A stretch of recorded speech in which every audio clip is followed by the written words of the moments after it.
guess I'm like many of you in this room, started, and it was college Republicans, but a lot of people don't realize Ronald Reagan wouldn't have become president of the United States without the young Republicans. And it really dates back to the early 60s, where there was a huge battle within the party between the Rockefeller Republicans, kind of a big business, Wall Street driven faction of the party that had been in control of it, and a group of college Republicans and young Republicans,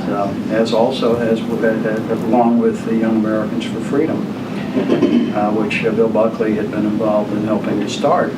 And I was a young Texan at Georgetown University and got caught up in it, and worked in the mid, I guess, 1963, where there was a huge battle over who would be the national chairman of the Young Republicans. You think these days, well, gosh, we spend our time on that, and what's the relevance? But it was a battle between a guy who was the Goldwater for president candidate and the Rockefeller candidate. In fact, and it was quite a convention. The Goldwater candidate won, and that was sort of the prelude to Barry Goldwater getting the Republican nomination. And I worked in that, ironically. Was called up that summer to work in the Goldwater for President campaign, and it was a disaster. We were killed. But there was a 30-minute address by a man named Ronald Reagan, which really captured the imagination of the American people and propelled him into the leadership of the conservative movement.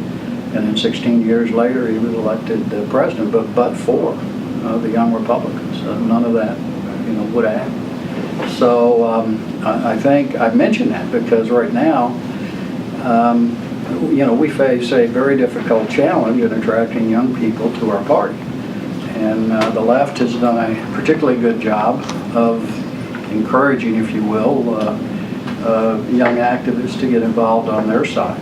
And I think it's the challenge of young people on the conservative side to figure out how do we, address this issue, how do we reach out to young people, and particularly it's a difficult challenge because you're here in Austin and University of Texas, the faculty, particularly in the liberal arts area, is so overwhelmingly skewed, if you will, in one direction. So, young people going through that, who come in from high school, get a constant bombardment of a certain perspective or point of view, and quite frankly, they don't hear the other side.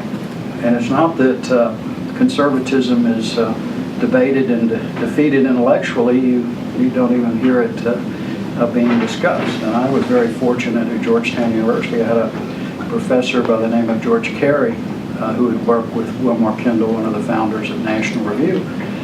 In fact, Kendall taught Bill Buckley at Yale, and then Yale bought up his tenure to get rid of him because he wasn't really in the mainstream of Yale political thought, if you will, but he was an expert on the Federalist Papers. And I was very, very fortunate to have that kind of education in college, but very few young people get that, particularly at the University of Texas. I mean, Rob Coons, who I think you know, Rosemary, and some of you may know, philosophy professor at UT, very bright guy. I don't know, I think he got tenured. He may have started out on the left, but he found his way to the conservative side. And here Rob is putting together a marvelous Western civilization program over at the University of Texas, which was very well received across the board. In fact, even the New York Times wrote a laudatory piece about it, but the leftist members of the faculty didn't much care for it.